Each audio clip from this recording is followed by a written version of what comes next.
Assalamualaikum warahmatullahi wabarakatuh. Perkenalkan, saya Salwa Salsabila dari Kebidanan dengan NPM 251063010061. Di sini saya bersama teman saya bernama Nazma Nafiah. Di sini kami akan mempraktekkan atau memberikan contoh tentang komunikasi intrapersonal dan komunikasi interpersonal. Di sini saya sebagai Bidan Salwa, mahasiswa kebidanan yang sedang bekerja.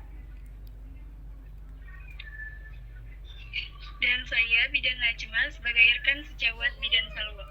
Pertama, kita akan berikan contoh tentang komunikasi intrapersonal.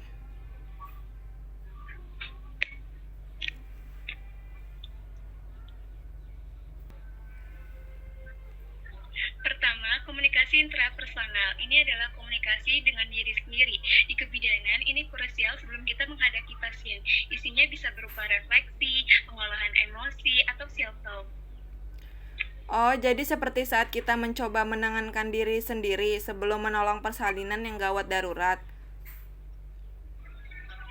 Tepat. Coba deh kamu praktikan contoh self-talk yang sering kamu lakukan di dalam hati. Ini contoh intrapersonal. Tenang Salwa, pasien ini sedang pembukaan lengkap. Dia pasti cemas. Kamu harus fokus. Ingat langkah-langkah APN, asuhan persalinan normal. Tarik napas. Kamu bisa melakukan ini dengan tenang agar ibu juga merasa aman. 3. Nah, barusan itu intrapersonal kan, Naj. Aku meyakinkan diriku sendiri dulu supaya komitmen dan tidak panik. Tuh, aku juga sering melakukannya, terutama saat aku harus menyampaikan kabar yang kurang menyenangkan kepada keluarga pasien. Itu butuh persiapan mental yang kuat. Oh iya, coba dong. Naj, aku mau dengar gimana cara kamu berkomunikasi dengan diri kamu sendiri di situasi itu. Najma, ingat tetap tenang dan gunakan kalimat yang empati. Keluarga pasien pasti sedang terpukul. Jangan terburu-buru bicara, biarkan mereka memproses informasinya dulu. Jaga nada suaramu agar tetap lembut tapi tetap profesional. Kamu harus jadi pendukung mereka saat ini. Nah, dengan begitu emosiku jadi lebih stabil sebelum aku membuka pintu ruangan dan bicara dengan keluarga pasien. Jadi komunikasi intrapersonal itu seperti fondasi sebelum kita membangun komunikasi interpersonal dengan orang lain. Oke, sekarang kita masuk ke komunikasi interpersonal. Ini adalah proses pertukaran informasi antara dua orang atau lebih. Dalam praktik kebidanan, ini terjadi saat kita membangun hubungan terapeutik dengan ibu atau keluarganya. Berarti ini yang melibatkan adanya umpan balik ya, atau feedback dan empati, dan mendengarkan secara aktif. Betul, yuk kita simulasikan. Singkat anggap, aku adalah ibu hamil yang baru pertama kali kontrol dan merasa takut.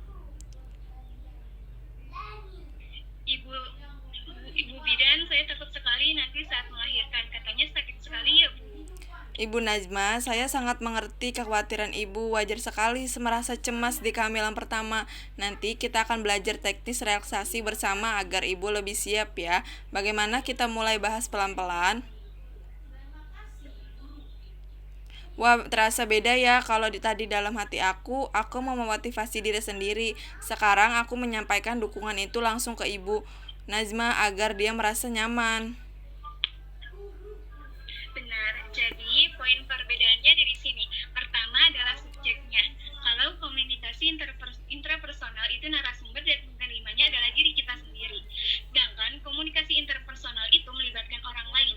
Ada pertukaran pesan antara kita dengan pasien atau rekan kerja. Kalau dari sisi media, intrapersonal medianya pikiran, memori, perasaan kita.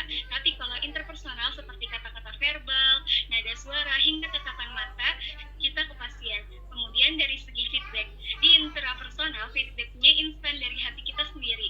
Tapi kalau interpersonal, kita harus menunggu respon dari lawan bicara. Apakah pasien sudah mengerti atau masih bingung dengan penjelasan kita. Terakhir adalah tujuannya. Intrapersonal tujuannya untuk meningkatkan kepercayaan diri dan kontrol emosi. Sedangkan interpersonal untuk membangun kepercayaan dengan pasien, memberikan asuhan, dan memberikan edukasi. Sekarang aku paham, sebagai bidan kita harus sukses dulu di komunikasi intrapersonal supaya komunikasi interpersonal kita ke pasien jadi lebih berkualitas dan tulus.